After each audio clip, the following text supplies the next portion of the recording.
para las preguntas. ¿Cuánto tiempo tenemos para la exposición, doctor? Sí, tenemos un promedio de 45 a 60 minutos, doctor. Ya, perfecto. Ok, es un muy buen tiempo. Eso es bueno. Entonces voy a compartir la pantalla para poderles mostrar la charla. Mm,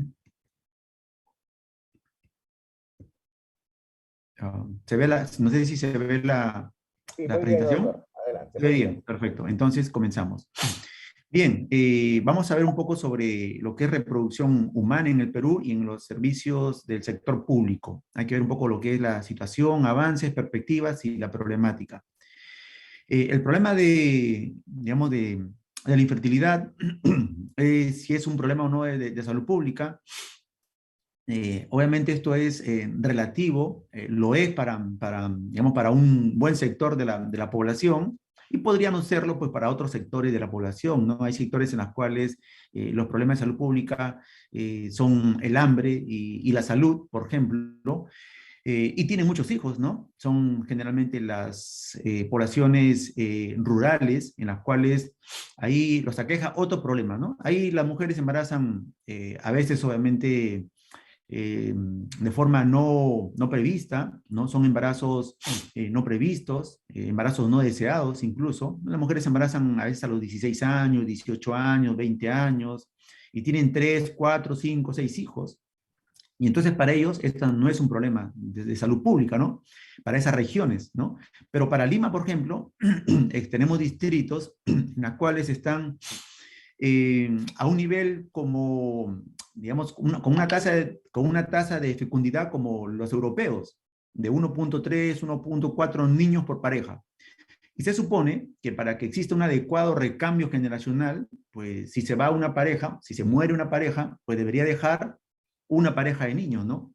En Europa ocurre que existe una gran población adulta mayor, pero poco jóvenes, ¿no? Porque la gran mayoría de parejas no tienen 2 o 3 niños. La mayoría de parejas no tienen niños o tienen un niño, ¿no?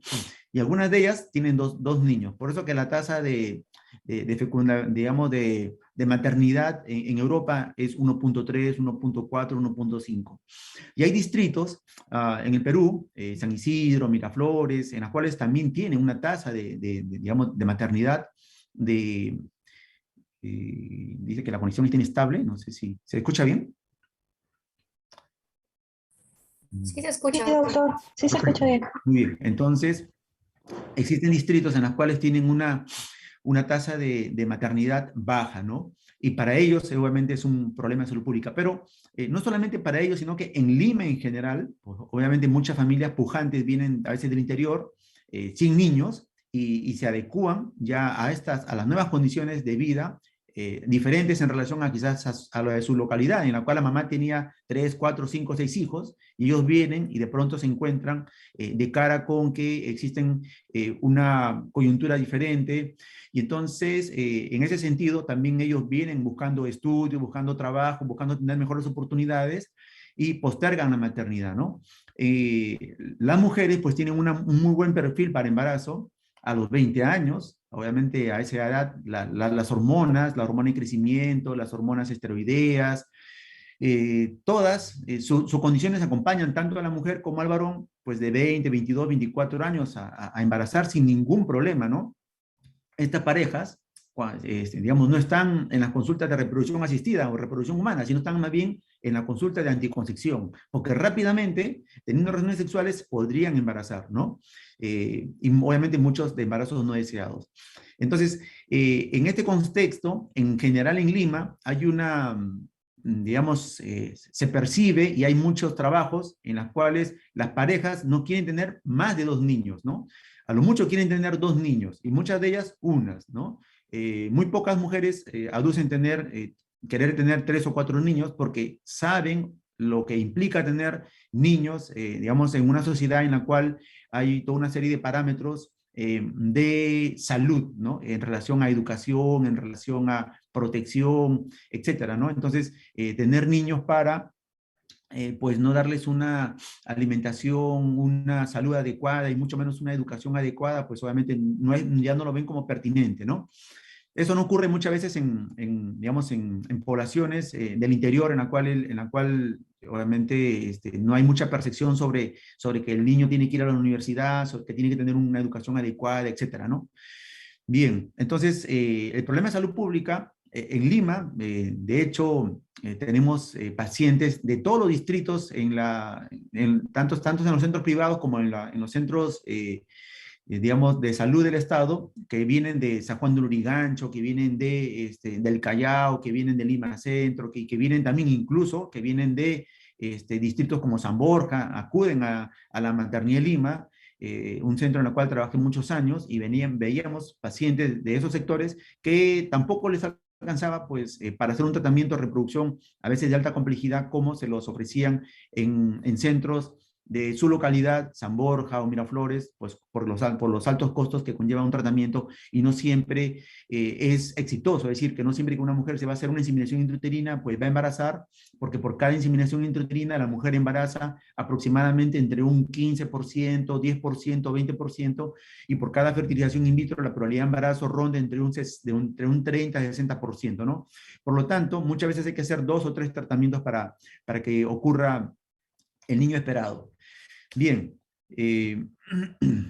obviamente existe una gran problemática en el mundo y la infertilidad se está posicionando como un problema más, ¿no? Porque incluso en países subdesarrollados, el nuestro es uno de ellos, ¿no? O en vías de desarrollo, pues existen sectores donde hay una gran problemática digamos, por la maternidad, pero también asociado a otras problemáticas que hay igual en el mundo, ¿no?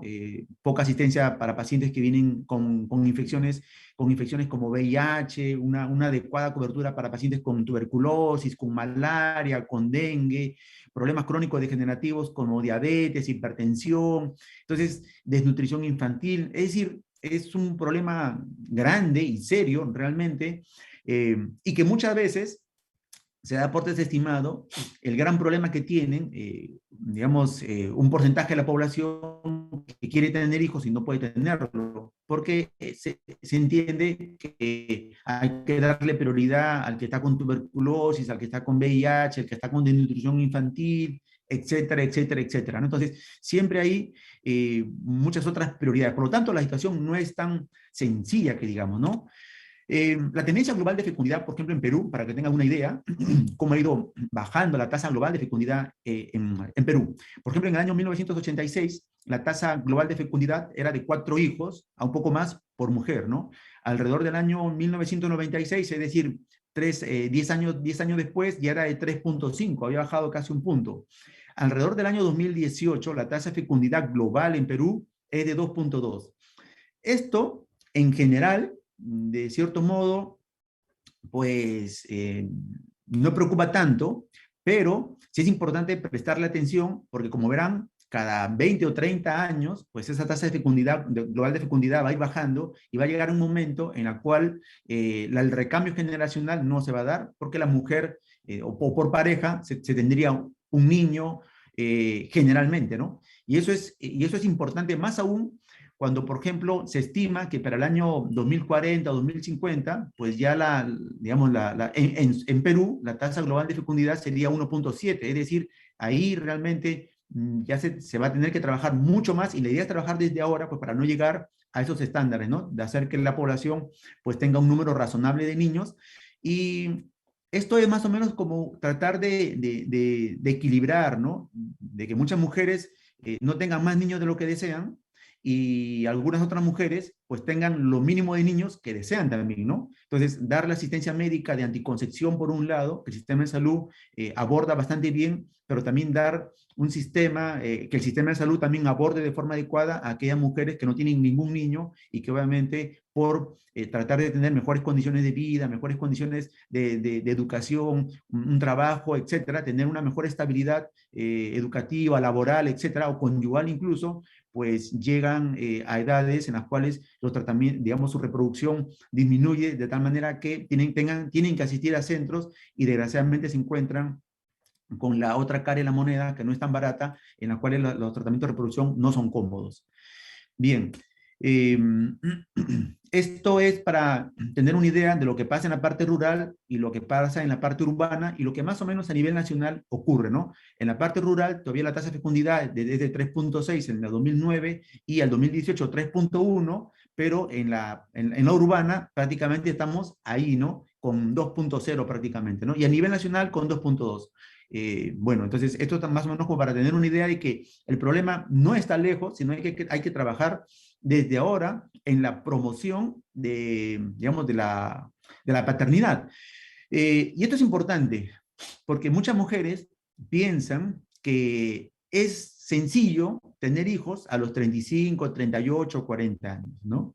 Es sencillo tener hijos a los 20, 22, 24, 30 años. Ahí generalmente es muy sencillo tener hijos, ¿no? Pero si solamente es el factor edad, la mujer tiene que saber que desgraciadamente la biología no ha acompañado a la ciencia o al desarrollo o a la tecnología en relación a pues que la expectativa de vida del ser humano de hace 100 años era de más o menos 40 años y pasados 100 años la expectativa de vida es ahora 80 años, pero su expectativa de reproducción sigue siendo la misma de hace 100 años. Es decir, que no porque una mujer viva ahora 80 años puede tener hijos a los 50 o 60 años, ¿no? Igual es cierto que pueden tener hijos con banco de óvulos a los 44, 46, 48, 50 años, como hacemos los tratamientos, pero de forma natural y normal, su mejor edad para tener hijos son a los 25 años, 30 años, ahí están los mejores óvulos, ¿no? 35 años como mucho. Y después de los 35 años, la calidad de los óvulos comienza a caer de forma abrupta. Los mejores óvulos que tiene una mujer son entre los 20 y 26 años. Después de los 26 años, la calidad de los óvulos comienza a caer lentamente hasta los 35 años, pero después de los 35 años comienza a caer abruptamente, más aún en mujeres que nunca han tenido hijos, ¿no? Esto siempre y cuando pues, no existan otros factores o comorbilidades que alteran la reproducción de la mujer. Por ejemplo, si alguien tuvo una quimioterapia a los 20 años o quimioterapia a los 20 años por leucemia o por alguna, o está tomando, o se está medicando inmunomoduladores por algún problema inmunológico, pues existen muchos fármacos que son gonadotóxicos y son mujeres que a veces a los 30 años, 32, 34 años tienen ovarios como los de una mujer de 42 o 44 años. Por eso es importante no fumar, por eso es importante no estar obeso u obesa, por eso es importante tener buenos hábitos saludables, porque muchas de las hormonas, muchas de las enzimas protectoras que tenemos, pues se ven afectas, por ejemplo, al microplástico que no se consumía para nada hace 100 años en relación a ahora. Y muchos de estos productos que consumimos con más pesticidas, con microplásticos, tienden a ser disruptores endocrinos, generando grandes problemas de salud para la persona. Y los gametos, es decir, los espermatozoides y los óvulos, son las células más sensibles del ser humano. Una persona, por ejemplo, cuando recibe quimioterapia, varios ciclos, se le cae el cabello, puede tener estomatitis, etcétera, pero luego las células somáticas se multiplican por mitosis, no hacen meiosis y se regeneran y a la persona le aparece el cabello, etcétera. Pero un varón o una mujer que son sometidas a 6, 7, 8, 10 ciclos de quimioterapia, al cabo de unos meses en el varón ya no tiene nada de espermatozoides y la calidad de los óvulos de la mujer ha reducido grandemente, a tal punto que generalmente son mujeres que van a hacer insuficiencia ovárica, no a los 48 años o 50 años cuando ocurre la menopausia, sino ocurre a los 30 años, 32 años, 34 años, teniendo una falla ovárica precoz o una menopausia prematura como término alternativo. Bien, entonces vamos a avanzar un poquito con esto. Dado que tengo una hora, entonces puedo hablar algunas otras cositas que pienso que son importantes para ustedes, que son jóvenes, ¿no? Porque tenemos mucho paciente médico, mucho paciente profesional, abogados, ingenieros, tecnólogos, médicos, mucho paciente que piensa que tener hijos, que postergar la maternidad es una buena opción, puesto que pues genera estudios, genera una estabilidad conyugal, laboral, etcétera, pero de pronto se encuentra con que a los 38, 39, 40 años hay que hacerse un in vitro, 2 in vitro, 3 in vitros, o una endometriosis pues que se pudo haber manejado, quizá diagnosticado adecuadamente a los 20, 24 años, y si tenían hijos, pues que en general así no le des tratamiento, no pasa nada, pero una endometriosis, que es una enfermedad inflamatoria pélvica, con los años, si no se da medicación y no hay embarazos, pues progresa de forma muy negativa, generando a la paciente dolor pélvico crónico o infertilidad. ¿De acuerdo? Bien, en esta diapositiva, las atenciones en reproducción para el año 2016, Perú tenía, bueno, en el instituto teníamos alrededor de 6.000 pacientes casi atendidas ese año, pero el año 2017 alrededor de 4.000 y tantas. El Hospital San Bartolomé también ha tenido un buen número de atenciones. El Hospital Loaiza, que no nos pudo alcanzar, digamos, su estadística, también es otro de los hospitales que tiene un muy buen número de atenciones, casi como el instituto, pero las atenciones básicamente han sido como evaluación de la pareja infértil o atención médica nada más, ¿no? Los tratamientos de reproducción asistida de baja complejidad como inseminaciones intrauterinas, generalmente se daban en hospitales públicos, pero no completamente, hasta que el Servicio de Medicina Reproductiva del Instituto Nacional Materno Perinatal logró poner un laboratorio de andrología y después también un laboratorio de gametos y embriones, y hacer tratamientos tanto de baja complejidad como de alta complejidad, como vamos a ver más adelante, ¿no? Bien, estas son las atenciones del Hospital Loaiza. En estos tipos de hospitales, no solamente hacemos atenciones médicas, sino también hacemos ya procedimientos un poquito más sofisticados, que ya no se hacen, digamos, en la ginecología rutinaria, como son los exámenes de histerosonografía. Los exámenes de histerosonografía es para evaluar la cavidad uterina, ¿no? Y esta evaluación de la cavidad pasa porque el endometrio es un órgano, es un tejido sensible, y que se altera si es que hay pólipos endometriales, si es que hay miomas mucosos, si es que la mujer tiene 1, 2, 3 legrados, se puede adosar las paredes y tener sinequias o síndrome de Asherman, incluso si la mujer deja de menstruar, o tener algunas malformaciones que no permitan que la mujer embarace de forma adecuada. Entonces se hace una ecografía y se pone un catéter en la cavidad, por vía vaginal, se pone un espéculo, se hace una asexia, se pone el catéter por aquí, por el cervix, y se instila cloruro de sodio, la cavidad se expande, ¿no? La cavidad uterina se expande, se pone a cierta presión, una presión suave, en general alrededor de 40, 50 centímetros cúbicos de mercurio, ¿no? Y se expande la cavidad, y uno puede hacer una evaluación no solamente con ecografía 2D, sino también con ecografía 3D, ¿no?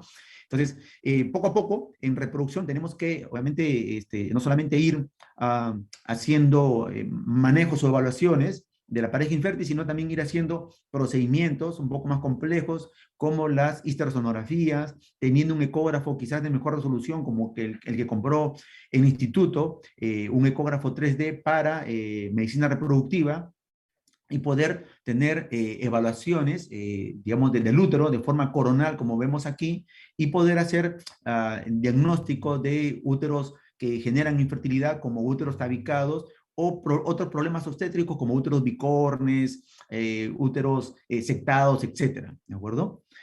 Bien, en relación a lo que son procedimientos como tal, la inseminación intrauterina es un procedimiento de baja complejidad. Para hacer una inseminación intrauterina, muchas parejas, muchos médicos piensan que a veces ginecólogos o no ginecólogos mandan a la pareja para hacer una inseminación intrauterina al especialista, ¿no? Entonces, cuando la paciente llega a la consulta, vemos que no solamente está para hacer una inseminación intrauterina, sino que está primero para hacer un gran manejo metabólico de la pareja a veces, porque el varón obeso, por ejemplo, pues la grasa abdominal tiene una enzima que se llama aromatasa, que se pone muy activa cuando hay más grasa, y esta aromatasa hace que los andrógenos rápidamente se metabolicen a estrógenos, y entonces estos varones obesos tienen más estrógenos que andrógenos incluso, ¿no? Entonces tienen un mal perfil hormonal esteroideo, hay más estrogenemia que androgenemia, y entonces digamos, la producción, la generación de espermatozoides está directamente relacionada con la testosterona, Entonces, como hay bajos niveles de testosterona, hay una espermatogénesis inadecuada, ¿no? No solamente por el lado hormonal, sino también por el problema metabólico. Ahora vamos a ver un poco por el problema metabólico. Por el lado hormonal, por ejemplo, la testosterona baja genera una mala espermatogénesis, y esa mala espermatogénesis termina generando que los espermatozoides anormales digamos, sean muchos, y aunque la Organización Mundial de Salud considera que de cada 100 espermatozoides, 4 normales como mínimo debería haber como para considerarlo normal, pues muchos varones tienen de cada 100 espermatozoides digamos, que emiten o que se evalúen en la muestra, uno es normal, ¿no? A eso nosotros le llamamos teratosospermia.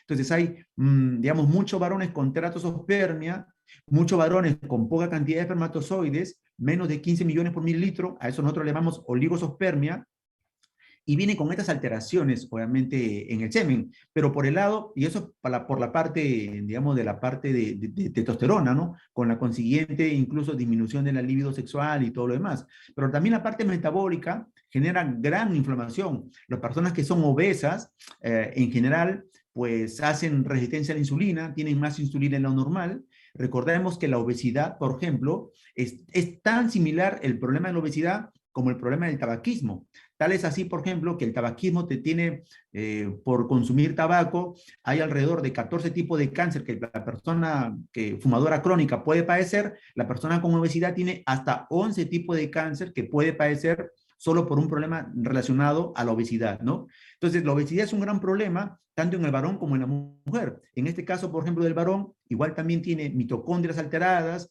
tiene, digamos, un metabolismo muy malo, que permite que los espermatozoides que tienen mitocondrias, pues ya dañadas por la gran inflamación, pues la obesidad es un problema, una enfermedad como tal, y por el plasma sanguíneo de los varones obesos, de las mujeres obesas, circulan factor de necrosis tumoral, interleuquinas, mucho más mediadores proinflamatorios, que justamente estos mediadores proinflamatorios terminan dañando los receptores para que la glucosa entre a la célula, y como hay más glucosa de la que debería en la célula, digamos en el plasma sanguíneo, y se consume mucho carbohidrato simple, entonces se termina generando más insulina de la que debería haber.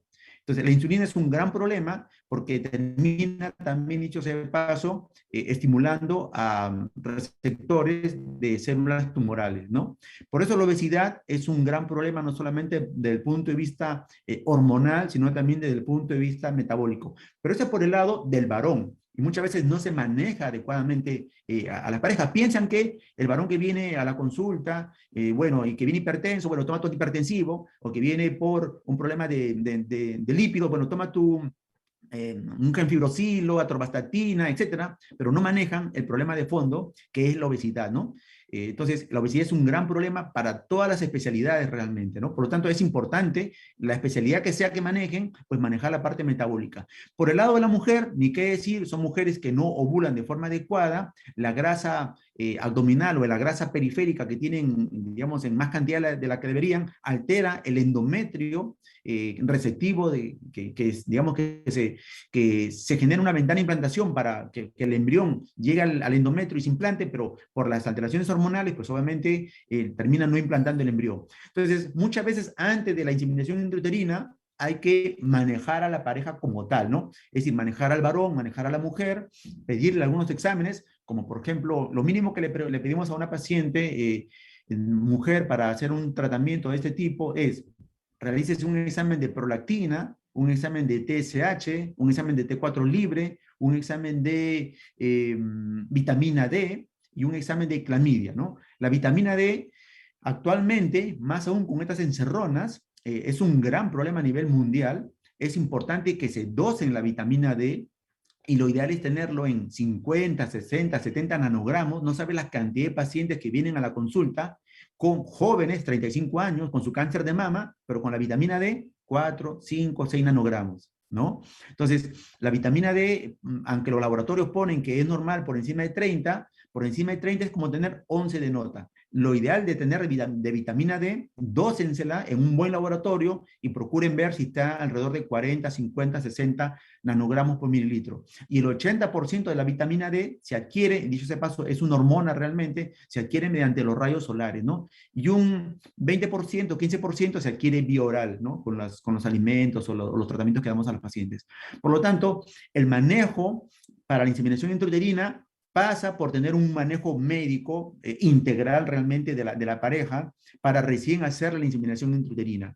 Esto es importantísimo porque ya sea que sean médicos generales, endocrinólogos, ginecólogos o de otra especialidad, y piensan que la paciente va a ir a una inseminación intrauterina, hay que manejar a la pareja como tal, desde el punto de vista médico, ¿no? Y porque una pareja enferma, pues es poco probable que te generen gametos sanos, ¿no? Los gametos van a estar enfermos o gametos alterados, y los gametos alterados van a generar embriones no buenos, y los embriones no buenos generalmente generan embarazos y abortos, o ni siquiera embarazos.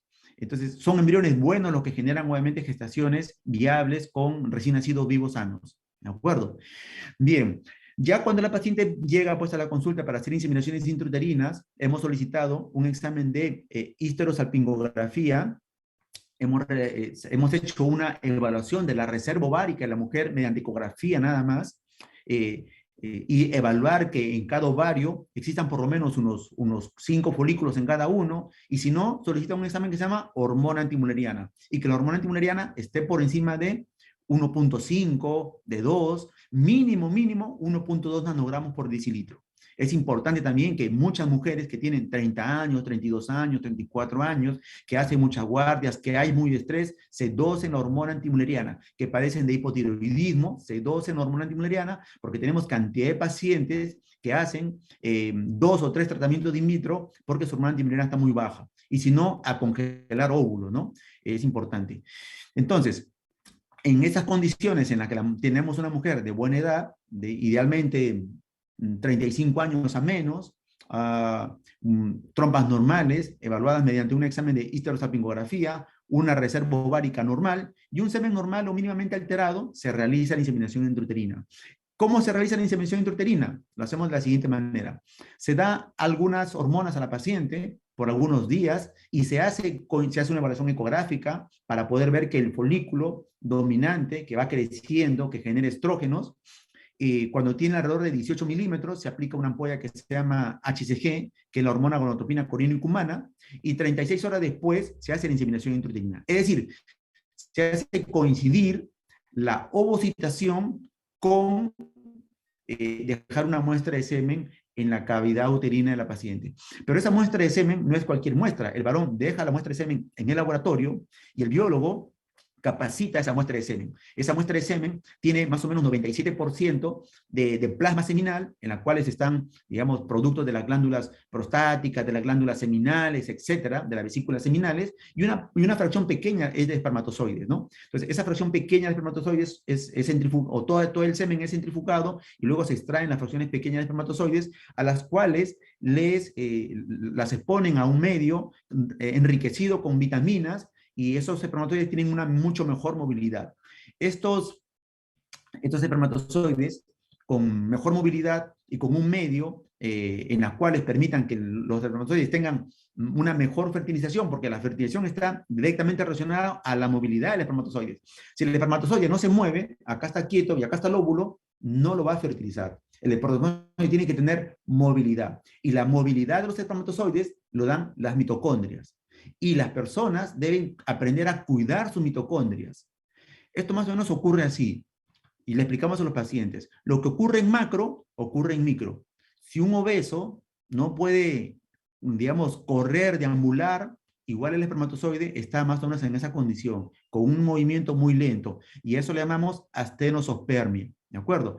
Entonces, es importante cuidar las mitocondrias, porque las mitocondrias son las centrales energéticas de la célula, y si las mitocondrias están bien, generalmente todos los mecanismos celulares funcionan adecuadamente. Entonces, los espermatozoides tienen una movilidad progresiva, ¿no?, que permite que avanzar y horadar la corona radiada del óvulo, y luego ingresar al ooplasma, y solamente ingresa el ADN del espermatozoide.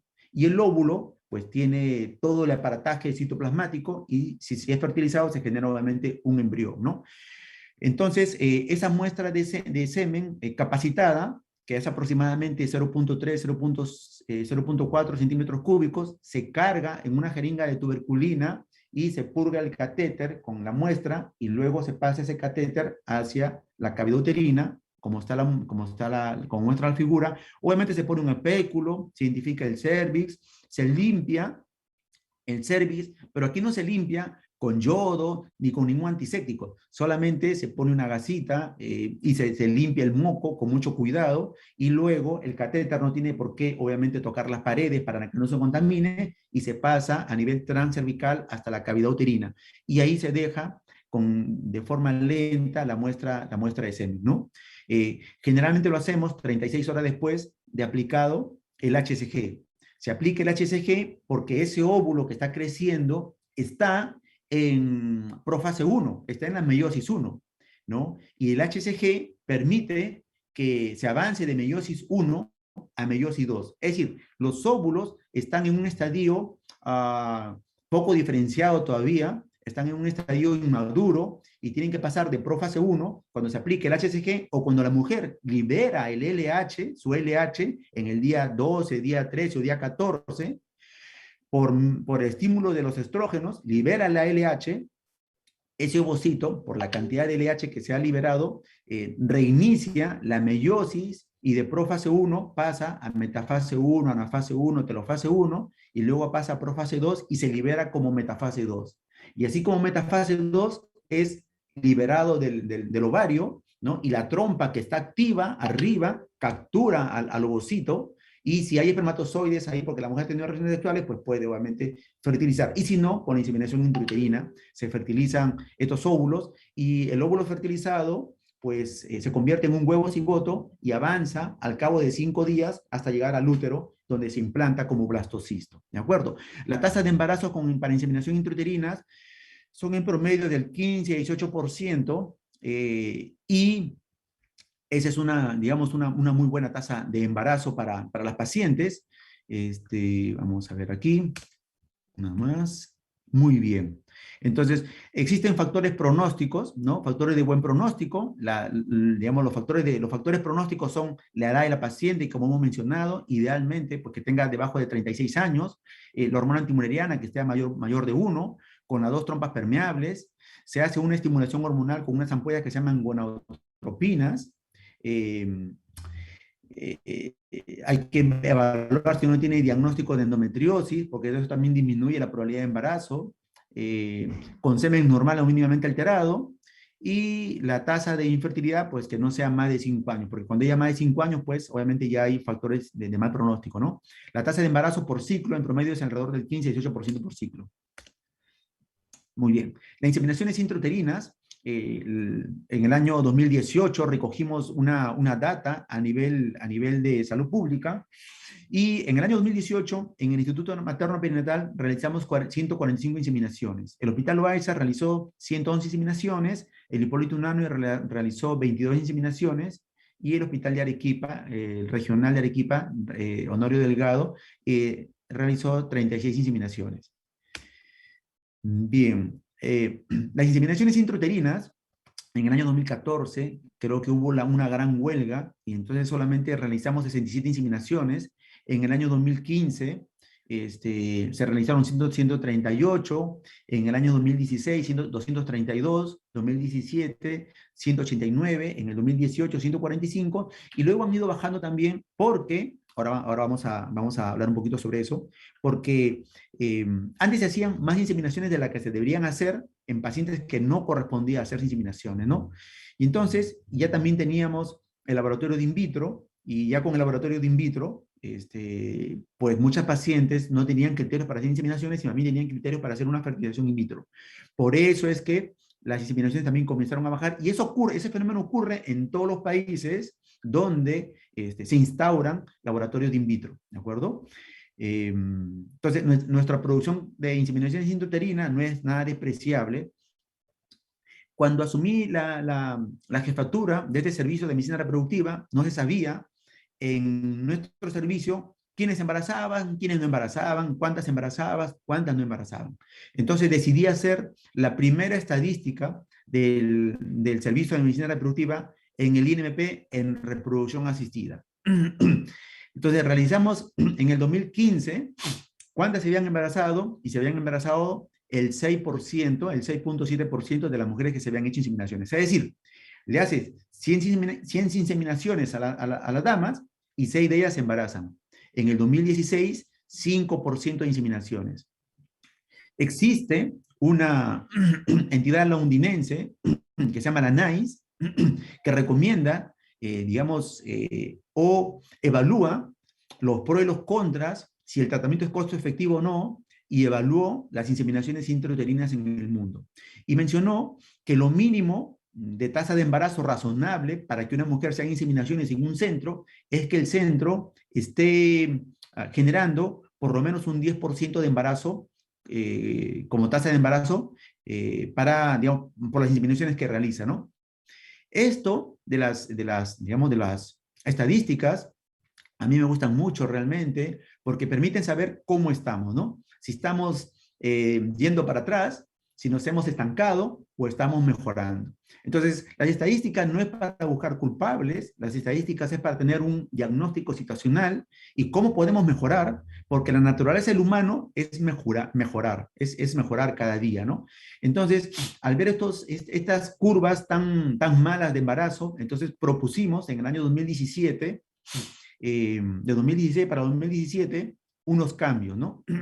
Que no se le realicen inseminaciones intrauterinas a las mujeres que tengan 41 o 42 años, porque eso se realizaba, y muchos médicos, y muchos de ustedes quizás piensen que a una mujer de 40, 41, 42 años se debe hacer inseminaciones intrauterinas. De hecho, incluso tenemos muchos ginecólogos que le realizan examen de histerosalpingografía a mujeres de 40 años, 41 años, 42 años, para ver si el problema del embarazo es por problema tubárico, cuando el problema no pasa por las trompas, el problema ahí pasa por la calidad del óvulo realmente, ¿no? Entonces, hacer una inseminación intrauterina a mujeres de 41 o 42 años da igual que no hacer nada. Entonces, esos han sido estudios en cientos de miles de mujeres en todo el mundo y se ha visto pues que obviamente hacer inseminaciones intrauterinas a mujeres de 41 o 42 años da igual que no hacerlas. Igual la mujer tiene una tasa de embarazo de un 3%, 4%, 2%, ¿de acuerdo? Por lo tanto, entre el 2016 y el 2017 generamos una serie de normas o de factores de buen pronóstico que se deberían integrar en las historias clínicas para decidir cuándo hacer inseminación intrauterina, ¿no? Entonces, con esto, por ejemplo, que la mujer tenga una buena edad, que tenga menor de 30, para ese entonces fue menor de 38 años, aunque ahora predicamos que sea menor de 36 años, que las dos trompas estén normales, idealmente, con una trompa, pues era dudoso, que el semen esté normal, que no sea un semen malo, que la mujer no tenga una larga data digamos, de infertilidad, como 6 años, 8 años o 10 años, etc. Eso permitió que tengamos un grupo de mujeres con unas variables mucho más favorables para embarazo con inseminación intrauterina, y la tasa de embarazo en el año 2017 fue de 11.7, es decir, casi el doble del anterior, y en el año 2018 fue de 9.2, y en el año 2019, que ya prácticamente fue el año que abandoné prácticamente el servicio por problemas laborales, fue de 12.4%, ¿no? Entonces, la idea de las estadísticas es ver qué hacer para mejorar, obviamente, nuestro trabajo, ¿no? En este caso, este tipo de procedimientos, ¿no? Entonces, la tasa de embarazo por inseminación intrauterina ya fue del 12.4%. Esto, obviamente, fue muy bueno porque permite ver quiénes todavía se favorecen con inseminaciones intrauterinas. Otro punto importante, cuando nosotros indicamos hacer inseminaciones intrauterinas, siempre le explicamos a la pareja que deberían hacer 3 inseminaciones intrauterinas, ¿no? No una nada más, porque muchas mujeres se hacen una inseminación y aplicarle las tasas y piensan que en esa inseminación tienen un 50% o 60% o 70% de probabilidad de embarazo. Y eso no es cierto. Tenemos que explicar a la paciente que con cada inseminación intrauterina, a pesar de tener un muy buen pronóstico, tendrá en promedio entre un 12 a 18% de probabilidad de embarazo con cada una de ellas. Y que al cabo de 3 inseminaciones intrauterinas, de las 100 mujeres que teníamos con los problemas, con indicación de inseminación intrauterina, la mitad se va a embarazar con inseminación intrauterina y la otra mitad tendría que realizarse una fertilización in vitro. La fertilización in vitro es un procedimiento ya de alta complejidad en la cual se aplican dosis hormonales de gonadotropinas, digamos, de mayores cantidades, que ya no solamente permitan que se desarrolle uno o dos óvulos, sino permite que se desarrollen generalmente todos los óvulos que trae la mujer. Y esto es importante que sepan que de cada 10 óvulos, a los 20 años, el 80% está bueno y hay un 20% que está malo. Es decir, que a los 20 años no todos los óvulos están buenos, pero sí la mayoría, el 80%. Y a los 35 años, de cada 10 óvulos, solo el 50% está bueno. Y a los 42 años, solo el 20% está bueno o menos. Entonces, esto es importante porque cuando queremos hacer una fertilización in vitro tenemos que ver la edad a la paciente. Si la edad de la paciente pues tiene 35 años y yo veo que tiene 10 óvulos, yo le daré hormonas para sacar los 10 óvulos, porque sabré que 5 de esos óvulos están malos y solo los 5 están buenos. Y de esos 5 buenos serán inseminados con espermatozoides que no sé si todos están buenos. De hecho, no todos están buenos. Eso es normal también. Entonces, quizás me genere 2 embriones buenos. Y con 2 embriones buenos, yo le podría decir a la paciente que tendrá una probabilidad de embarazo de entre un 30 a 60%. Por eso es que se dan los niveles hormonales que se dan, por eso es que se tratan de tener la cantidad de óvulos se desea tener. Todo tiene una justificación o una base científica. Bien, ahora, inseminaciones in vitro, perdón. Bien, entonces, este tipo de tecnología es una tecnología obviamente más costosa porque requiere de, número uno, de médicos que ya manejen mucho más la parte de endocrinología reproductiva, inmunología reproductiva, biología reproductiva y procedimientos que son bajo guía ecográfica, ¿no? Se requiere de establecimientos que tengan condiciones para tener aire completamente limpio y a presión positiva. Es decir, que cuando uno entra a un laboratorio de in vitro, generalmente el aire te sopla hacia afuera, ¿no? Y está saliendo por las puertas el aire. Y cuando uno ingresa a ese ambiente, hay, digamos, cámaras en las cuales se está filtrando el aire que ingresa y está filtrando el aire que sale. Por lo tanto, muchas gracias.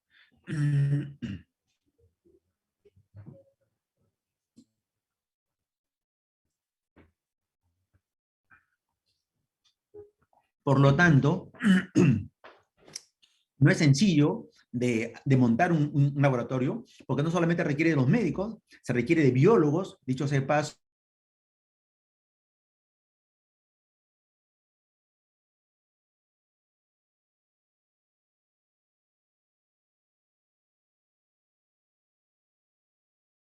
mencionarlo realmente, porque cuando yo ya vine formado para hacer este tipo de tratamientos y noté que en la maternidad teníamos un muy buen potencial para hacerlo realmente, ¿no? No me explicaba muchas veces cómo no se había avanzado en este tipo de procedimientos.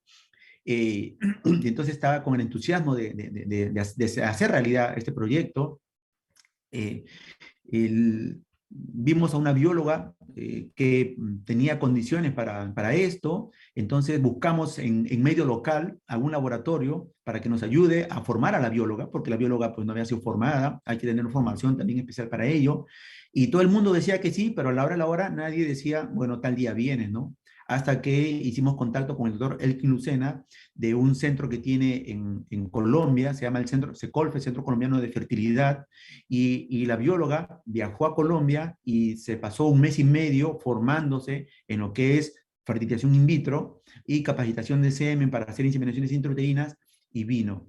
También viajó una enfermera con la misma condición, ¿no? Como de becada, porque igual a esos centros siempre se pagan $1,000, $2,000 para tener una pasantía de un mes nada más. Igual la enfermera fue a capacitarse y capacitamos acá a los técnicos y ya a las enfermeras para que el personal pueda asistirnos en otro tipo de procedimientos.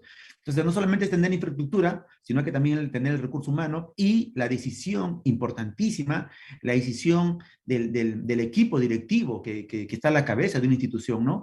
Una dirección visionaria, una dirección progresista, una dirección que tenga una, digamos, un perfil social bueno, pues porque son procedimientos que se necesitan. Nosotros teníamos en aquel entonces, cuando trabajaba, muchos pacientes de San Juan de Urigancho, San Martín de Porras, Comas, e incluso tenía, como le decía, pacientes de San Borja, de Jesús María, que tú decías, estos estratos nunca hubieran venido al INMP digamos, si no hubiéramos ofrecido este tipo de tratamiento, pero bueno, no lo podían hacer por N motivos y nosotros podíamos ayudar a otros compatriotas nuestros, ¿no? No nos interesaba, obviamente, su condición económica, ¿no? Se asumía que si llegaban a la institución era porque obviamente no tenían acceso digamos, a otros centros. Entonces, se requiere de una gran infraestructura, se requiere de un gran equipo humano, y para aquel entonces se requirió y se debe seguir requiriendo de esa visión futurista, pues porque no podemos seguirnos quedando en hacer un ligrado y una cesárea y una esterectomía, ¿no? El instituto lideró, dicho sea de paso, esto fue algo que en el año 2018 realizamos 115 fertilizaciones in vitro. Esto lo veníamos haciendo ya desde muchos años atrás. De hecho, la primera niña con in vitro fue creo que en el 2014, 2015, ¿no?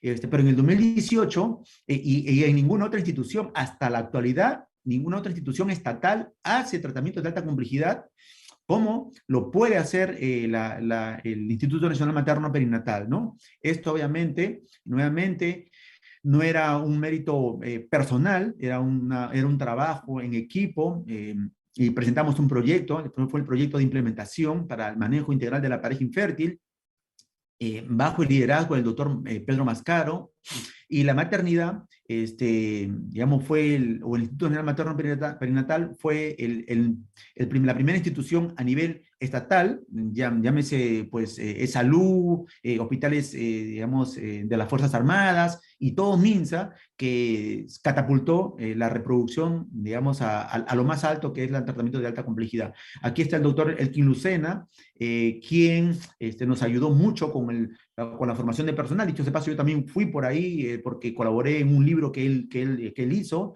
y el doctor Cipriano, que estaba en ese momento en la jefatura del servicio. Y acá está el doctor Pedro Mascaro, pues obviamente con los convenios que formamos con su institución y la nuestra para mejorar, ¿no? Este laboratorio de andrología, como verán, es un laboratorio sencillo, donde antes era un depósito, se formó un laboratorio de andrología, y pues acá tenemos una cámara de flujo laminar, un microscopio, digamos, un refrigerador, una incubadora y los tanques para criopreservar espermatosemen de varones con cáncer o de varones que dejaban una muestra de semen o de embriones también, dicho sea de paso, ¿no? Bien, este es un laboratorio para ver el semen. Los varones dejan una muestra de semen en un masturbatorio, y esa muestra de semen, los biólogos hacen los procedimientos para poder ver las características del semen, ¿no? Su concentración de espermatozoides, primero la cantidad o el volumen seminal, ¿no? El volumen seminal, en qué tiempo se liquefacta, luego ver digamos, la concentración de espermatozoides, el porcentaje de movilidad, el porcentaje de vitalidad de los espermatozoides, las formas normales y formas anormales, etcétera, ¿no? Entonces te hacen un estudio que se llama espermatograma. Y la idea era avanzar a otros estudios como test de fermentación espermática, etcétera. Esta es, digamos, antes, ya está. Esto de aquí es, digamos, el varón deja la muestra de semen, bueno, trae la muestra de semen que se lo realizó en un masturbatorio mediante una masturbación. Pues hay una serie de especificaciones para que esto ocurra en las mejores condiciones, y deja la muestra aquí, y aquí es donde se capacita el semen, donde se saca lo mejor del semen para alcanzarnos. Aquí había una ventana, esto era un compartido, esta es la ventana que está aquí, este es el otro ambiente, esta es la sala de inseminación intrauterina, ¿no? Aquí la paciente se pone en posición de litotomía, y nosotros con un espéculo, aquí hemos hecho ya una inseminación intrauterina, ¿no? Un espéculo, y cargamos la muestra de semen en las jeringas y el catéter de inseminación, y pasamos la muestra como hemos mostrado, ¿de acuerdo? Esto es el laboratorio de andrología y la sala de inseminación que queda en un piso, digamos, de los consultorios.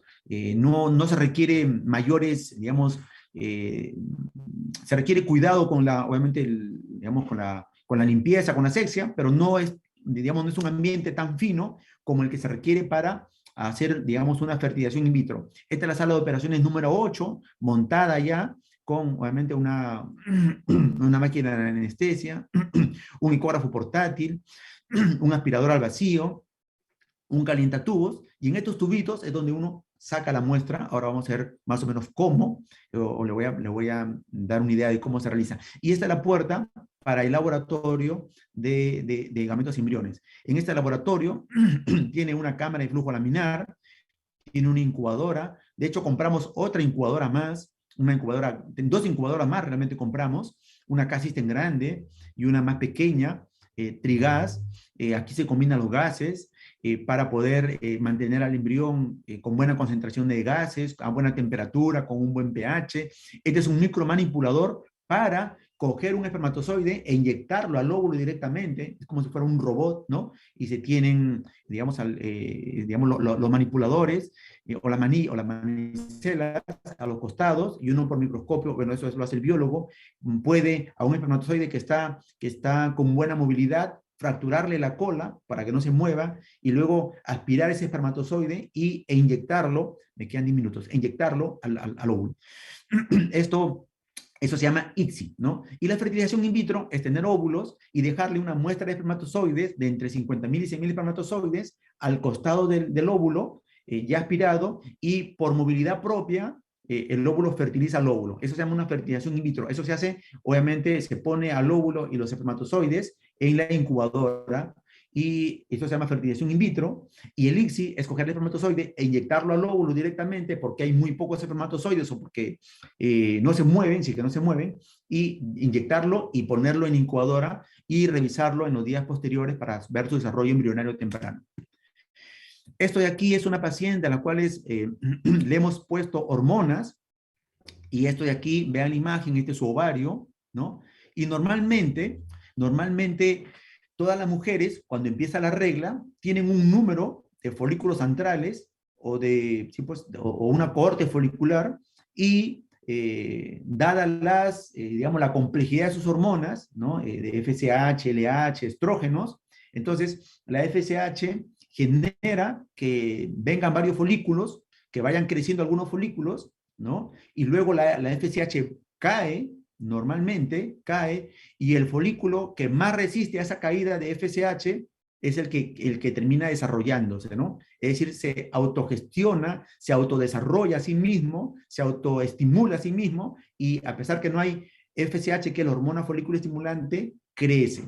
Eso se llama ventana o umbral de la FSH, ¿no?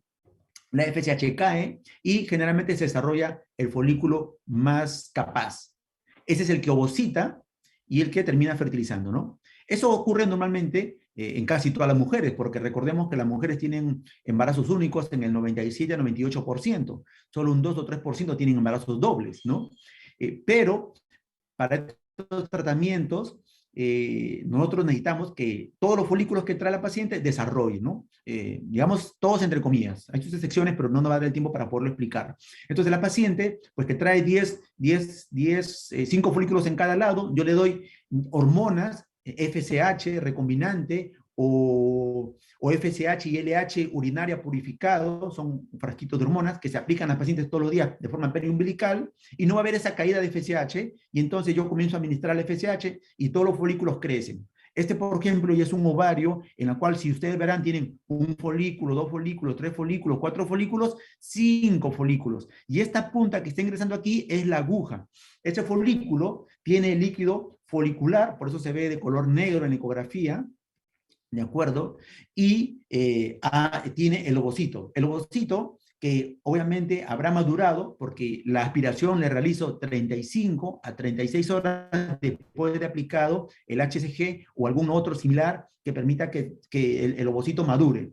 Y entonces yo le ponen anestesia a la paciente, hago una punción al... Ya. Hago una punción, hago una punción,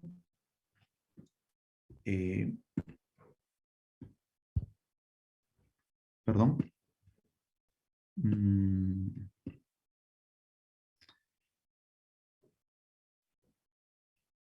Un segundo.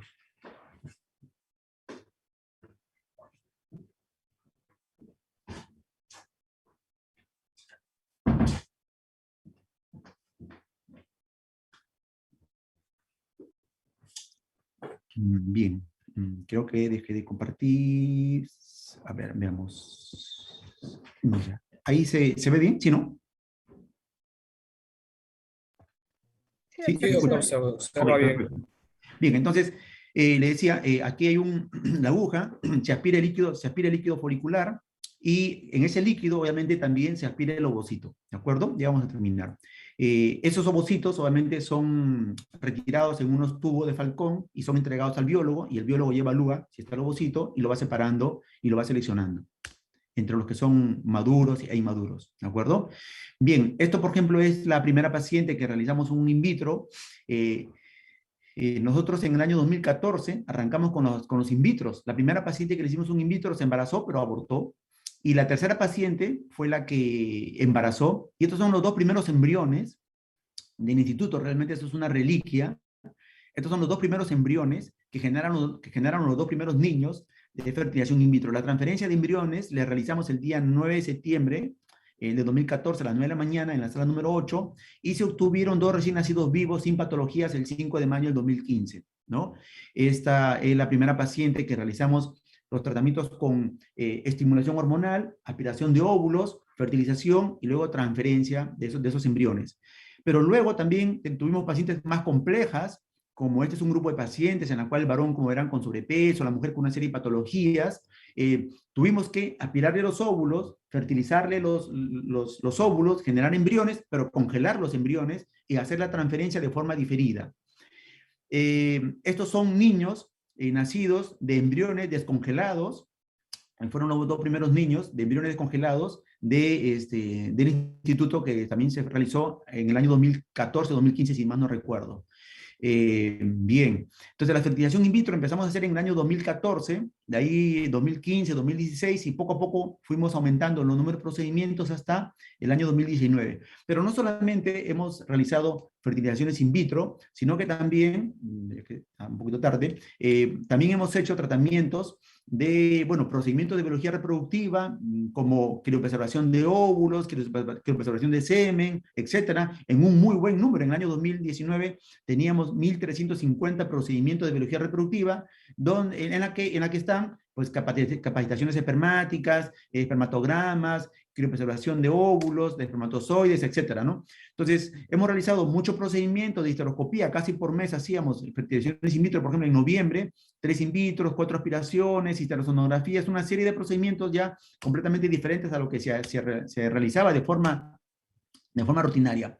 Esto nos hizo también, una vez que ya teníamos pues muchos tratamientos in vitro encaminados, nos hizo avanzar y hacer criopreservación a pacientes con cáncer, a pacientes oncológicas, ¿no? Y acá tenemos dos damas, una de ellas colega, que actualmente es médico, esta era interna, me acuerdo en aquel entonces, en la cual llegó a tener cáncer de ovario, pero le pude aspirar óvulos para criopreservarlos, ya tiene sus óvulos ahí en el banco de óvulos de nuestra institución, y esta señora con cáncer de semen, a la cual le pudimos aspirar óvulos antes de que le realicen las quimioterapias para cáncer de mama, antes que le hagan las quimioterapias para cáncer de mama, ¿no? Entonces, formamos un grupo muy fuerte, multidisciplinario, y compramos esta incubadora que se llama K-System, para tratar, obviamente, de manejar pacientes un poco más complejas, ¿no?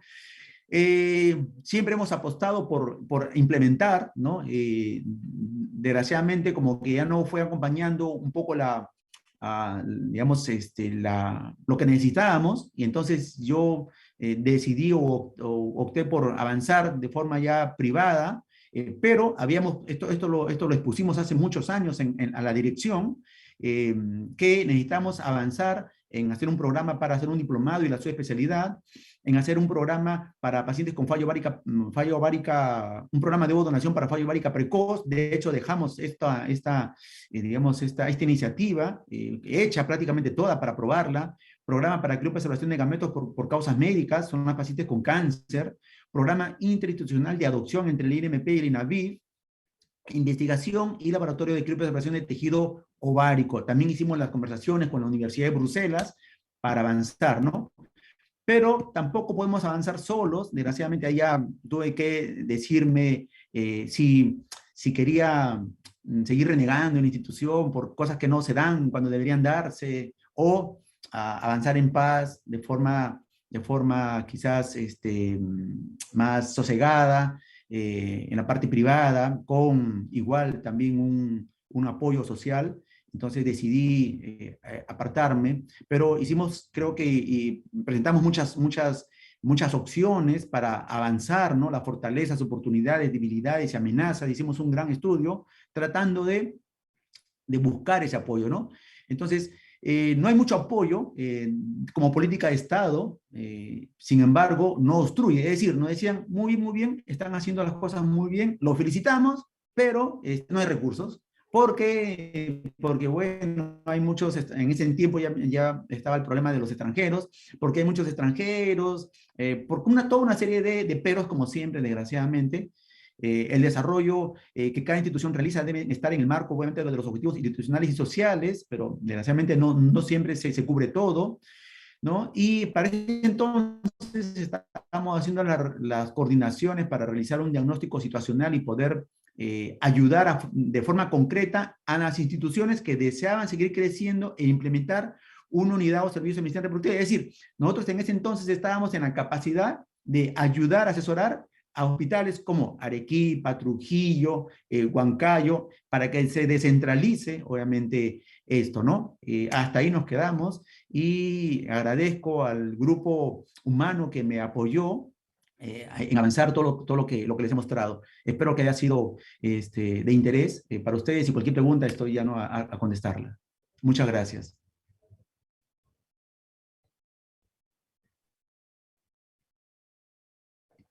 Muy agradecido, doctor Marco Garnique, por su ponencia, por su presentación.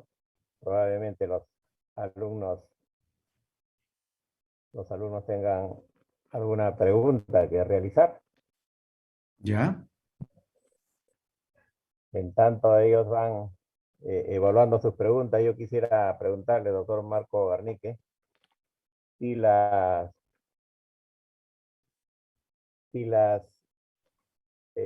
políticas y las acciones, los servicios públicos en este tema de la medicina reproductiva, ¿no? Es necesario y tiene futuro, ¿no? Hay que impulsarlo, hay que implementarlo, hay que dinamizarlo, o sencillamente nos quedamos en que esto debe ser una actividad para el sector privado fundamentalmente. Bien, definitivamente nosotros tenemos, si buscamos que las sociedades, que no hayan revueltas sociales, deberíamos dar opciones a todo el mundo, ¿no? Entonces, no es bueno que algunos solo hagan este tipo de tratamientos y otros no. Eso genera resentimiento, eso genera encono y genera después agresión, ¿no? Como sociedad, pues si uno quiere tener una sociedad pacífica, tranquila, que todos empujen el coche en la misma dirección, pues no podríamos dejar que esto solamente ocurra en la parte privada. Desgraciadamente, lo que a veces no cambian son, digamos, las cabezas de muy arriba, y entonces tienen una mirada muy sesgada de lo que es salud, de lo que es política, de lo que es desarrollo, desgraciadamente, ¿no? Y entonces cumplen a veces metas que no son tan coherentes para todos, pero son sus metas, ¿no? Y la mirada debe ser integral, ¿no? Por lo tanto, nosotros deberíamos, yo he quedado como consultor del Instituto Nacional Materno Perinatal para lo que es problemas de reproducción y estoy siempre a colaborar con todo lo que es la parte de cómo manejarlo, ¿no? De cómo avanzar, ¿no? Eh, Así que deberíamos nosotros, en el 2019 ya, habíamos conversado con muchos centros, digamos, de forma descentralizada, para que ellos también impulsen y hagan. Y a veces, lo que falta a veces es un poquito, el empujón final para decirles, no es realmente tan complejo, ustedes tienen las capacidades para hacerlo, no se amilanen, y nosotros le ayudamos digamos, en último caso, ¿no? Pero debería ser